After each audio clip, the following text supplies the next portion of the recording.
And we just got done with an awesome ride on the 2010 Kawasaki Z1000. And my riding buddy today is Kawasaki's own Jeff Herzog. Jeff, that was a great ride. Oh, pleasure. Yeah, it was fun. These Z1000s are just awesome, aren't they? Yeah, especially on the twisty roads and the beautiful day. It was a great day.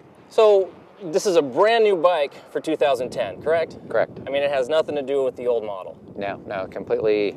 There's probably no common parts from the previous two generations of the Z1000. So from Kawasaki's perspective, I mean, what did they do? What is the intent of the new Z1000? It's creating sort of a new subcategory between the full-on super sport like the ZX10, ZX6R, and in between the standard bike to give you the benefits of both. So you're getting the performance that you would with the ZX10 or ZX6, but in a much more user-friendly platform.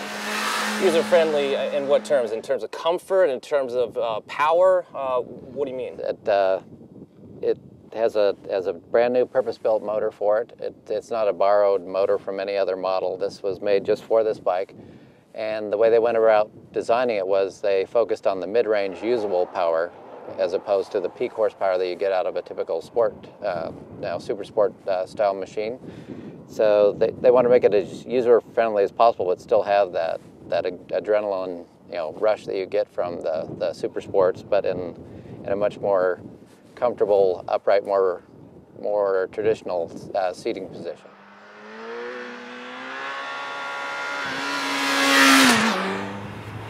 So Kawasaki says that they engineered the 2010 Z1000 to have a lot of mid-range oomph, and I would have to agree. I think that they did.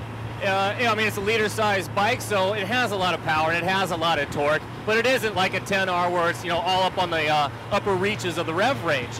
This is good going through canyon roads or in town, cutting through traffic. Pretty much any gear that you're in is usually the right gear. It is an eye-opener when you just kind of crack the throttle on this thing and really roll into it. It just wants to get up and boogie. So the 2010 Kawasaki Z1000. What's the first most noticeable thing about this brand new model motorcycle? Styling, of course. To some people, it's going to be enjoyable. To other people, it's going to be questionable. To me, it looks like something that a few years ago would have been some sort of Japanese anime artist rendition of a future motorcycle. And it's come to life. You look at the front end of this thing and just the forward slanting and how everything's kind of just, over exemplified in its styling department, I think is really cool. I mean, it's very 2010. It's where we should be at this point in motorcycles, especially for a naked bike of this. It's not just your kind of standard naked bike. I think Kawasaki did a good job trying to emphasize that, hey, this has got a lot of performance tied to it in comparison to especially the old Z1000s with the air-cooled engines and whatnot.